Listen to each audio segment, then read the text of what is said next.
Well, welcome to Sonlight's virtual meetup webinar. This particular webinar is titled Taming the Rugrats, and we're going to talk a little bit about how to homeschool older children when you have toddlers in your home. So let's start off, ladies, by introducing ourselves. I'm one of three in our webinar team. My name is Judy. You can see my picture in the bottom right-hand corner of the screen there. I've been homeschooling a lot of years, still have a couple in high school, one in college, and just thoroughly enjoy being part of the team that puts together these webinars that hopefully you all will find encouraging. Kelly, why don't you introduce yourself? I'm Kelly, and I'm on the left-hand side of the screen. I'm what I call a graduated homeschool mom. After homeschooling for 19 years, the youngest one of my sons graduated last year, and so we're adjusting to new phases of life.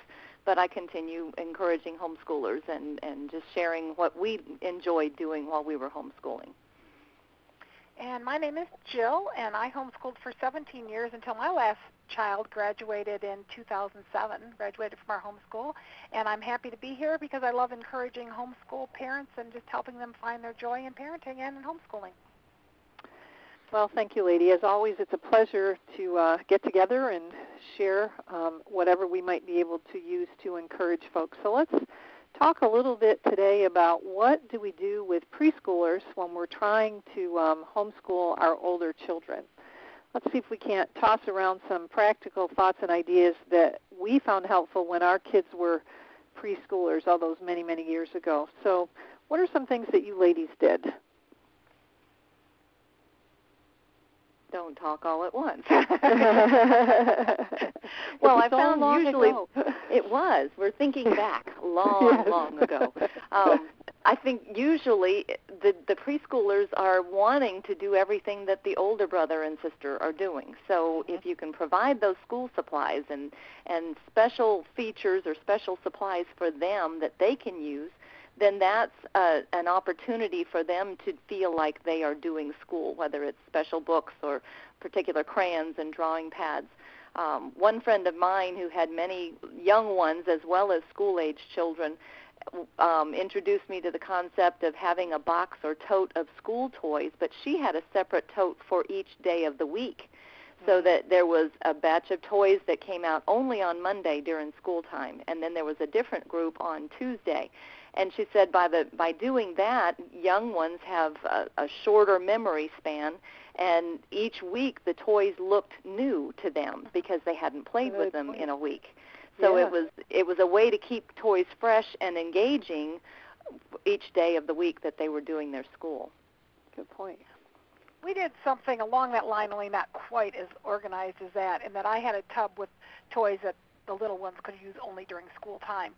Another thing that they liked to do was if the older child was using, say, some kind of a math manipulative or whatever, I would let the little children play with those as well, so that they would be doing the exact same thing, and they always thought they were, big stuff for doing that.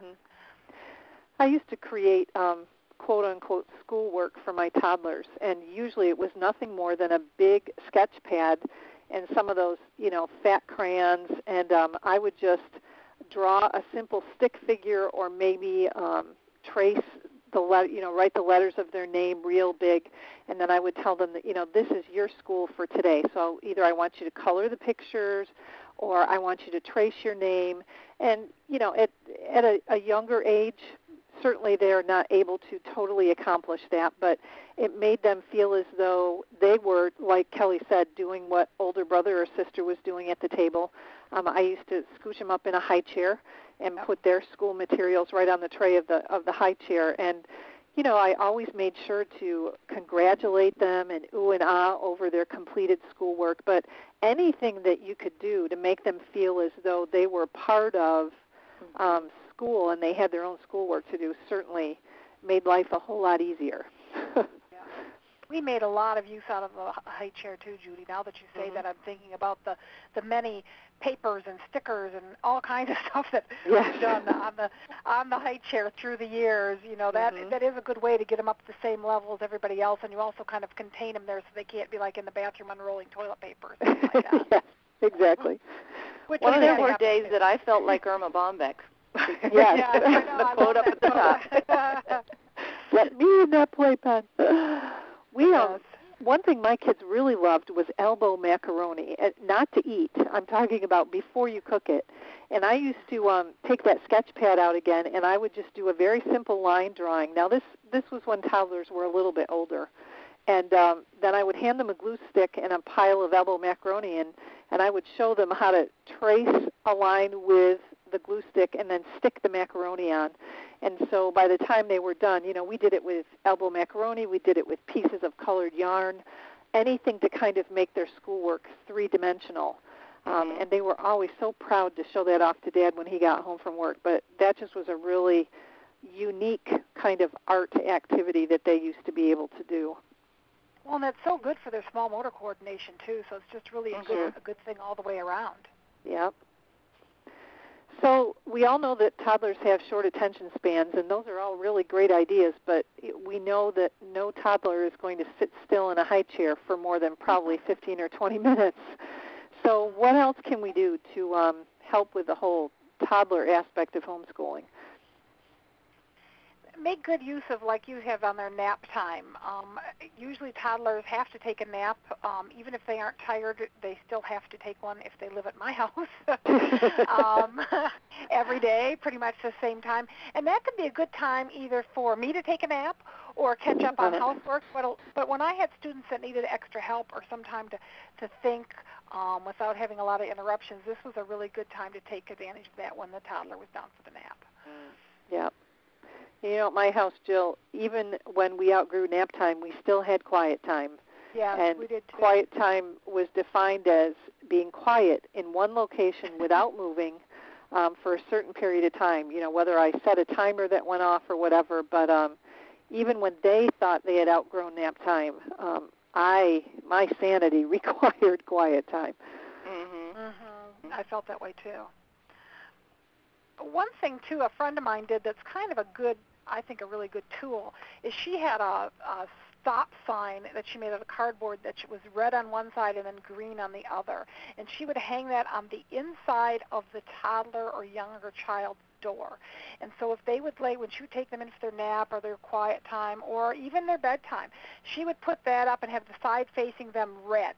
And so if they woke up and it wasn't time for them to come out yet, they had to stay in their bed and have their own little quiet time and look at a book or something until she came and got them, so that they weren't hollering after 15 minutes or an hour thinking they could come out if her set time was, say, an hour and a half. And then just before it was time for them to get up, or when they were allowed to get up, then she would turn it over to green. So when they woke up, they'd see, oh, it's green, and they could get out of their bed. And I think that's a great way. It takes a little while to train them, but once you have your children trained, that's a good way to get a good solid block of time, and everybody knows the expectations. That's a rather creative way of doing that. I think so, too. Great. I think bedtime is another time that you can utilize. I realize that certainly probably not a lot of math is going to be getting done in the evening, but sometimes an older child just needs a little one-on-one alone time with mom, which tends to disappear when there are preschoolers in the house. So we never had any problem staggering bedtime at our house. Our kids did not go to bed all at the same time. The younger ones went to bed earlier and the older ones went to bed later, and that was something the younger ones had to look forward to when they got older. And it was just a nice opportunity to be able to sit down alone with an older child without being interrupted all the time. Or even if everybody goes to bed a little early, it might be a little time for you to sit alone with your husband in the evening, which would be kind of a nice bonus, isn't it? Yes. What a novel thought. Yeah. So let's talk a little bit about sibling partners. We kind of brainstormed this when we were getting ready for this webinar. I hadn't thought about this a whole lot when I was raising my kids, except I had a really good friend who, at that point in time, had, I think, 7 or 8 children in her home and was sharing with me how this concept really made a huge difference in their homeschooler and dealing with preschoolers. So do you all remember what we chatted about when we were talking about this concept? This was really, really a big thing in our homeschool because we have 5 kids, and they're 11 years apart from the oldest one to the youngest one, 11 and a half years. And it was a huge thing. Once I figured out, and I think I heard it from somebody else, but once I figured out to have a regular time every day where we were going to have sibling partners, so like at 10 o'clock every day, and it didn't have to be the same people every day, but I would say, okay, this older child take this younger child, and this older child take this younger child. What that would leave me with is one child. And the child that was left was varied from day to day depending on who needed one-on-one time with mom, who needed some help, maybe what siblings maybe weren't getting along so well that maybe they could use a little one-on-one time together where the big ones read to the little ones. Helped a lot. It just reinforced sibling bonds. It gave me one-on-one time with a child, and if we were desperate, I might do that twice a day, and sometimes only once. But I mean, I didn't care a lot of times. I'd say, I don't care if you read to your little brother, or if you take them outside to play, you shoot some hoops, you help them with their math. I mean, sometimes there were specific things, but a lot of time it was just spend some quality time with your sibling, and then I can spend some quality time with this one child, whoever it is that needs extra help. Good points. Was this something you did, Kelly, with your boys? We did it more as a recess, where one of the older ones might spend time with the youngest one so that I had one-on-one. We only had 3. We didn't have 5. But usually we were dealing with the sibling thing when the youngest was young. And so I was needing time with one of the older 2, and we would have the other one take recess and do it with younger brother. So it was similar, and it could have been reading, it could have been playing with him, taking him outside, whichever. But it did help to free up, occupy him appropriately, but free up one-on-one time for me with an older one. Mm-hmm. Sometimes, too, you can just have the older one teach the younger one, how to match up socks or do some chores so that you're doing a little mentoring and that the older one's kind of teaching the younger one so you can increase your, just what they learn and how they can help around the house. Yeah, that's the one way that we finally ended up using this concept, and it doesn't have to only be on school days. Around our house, Saturday is kind of the get chores done and do whatever didn't get cleaned up during the week, and that was a great day for partnering kids up, older with younger, and someone older is teaching someone younger how to fold laundry like you suggested, Jill, or maybe clean a bathroom or bake cookies or whatever. It just was a really awesome way to get them working together to kind of develop that whole team concept. Right. Then there's this whole idea of mom time. And we talked a little bit about this earlier, putting kids to bed early at night so mom has some time with dad. But what are some other ways we can develop mom time between mom and our preschoolers? Yeah, my littlest preschooler taught me this. He was very little. He could talk when he was very young. Like it was fun because you could know what a baby was thinking because he could say it. And I can remember he was little, and I remember him. I was doing something with the other kids, and I was running around and like whatever, doing 100 other things. And he had a pacifier, and he pulled his pacifier out of his mouth, and he said, "Mama, hold Scotty." And it was like, oh, yeah, I haven't taken time to hold Scotty this morning. And that really taught me that if I want to have a smooth running school, the first thing I need to do is take my little one, either toddler or younger or older preschooler, take him in my lap, hold him, talk to him, rock him, read him a story, whatever they need. Spend the beginning of the day with them. And then they seemed like they kind of had more confidence and more ability to just entertain themselves and go with the flow better when the school day started. Mm-hmm. Yep. That's an important point. Yeah, we all really need that. Even when we're adults, we need somebody to take a little bit of alone time with us. So that's a very good thing not to forget when it comes to preschoolers. So how about the infamous play dates? We hear people talk about play dates often when talking about their preschoolers. Is this something you guys utilized at all, and for what purpose? We did play dates at times. Actually, it was often organized somewhat around a sports event or something for the older ones, and then we'd have interaction with younger ones as well. But one thing that I learned pretty quickly is when you wanted to plan a play date, you didn't want to get so many people involved that you got very distracted with other moms and weren't able to keep an eye on your own kids. That was something that I learned to watch that carefully afterwards, and my boys could move out of the way real fast, and I had a quick eye. Yeah. I think one of the benefits for us was it meant a change of scenery. You know, we live in a somewhat rural location and didn't always necessarily get out to a lot of different events, but it sure was nice to head to a park to meet some friends or head to someone else's house, knowing that we could look at something different than our own four walls each day. And not only did that improve my kids' attitude, but it went a long way towards improving mine. So I think that's a really good thing to keep in mind, especially when you're dealing with preschoolers. Any other thoughts or Well, we had a few friends. I had about four. There's about four of us that had, I don't know, a lot of kids between us. I'll say a dozen or more. And we would get together usually about once a month, and we would switch houses, kind of like you're saying, Judy, to get a change of scenery.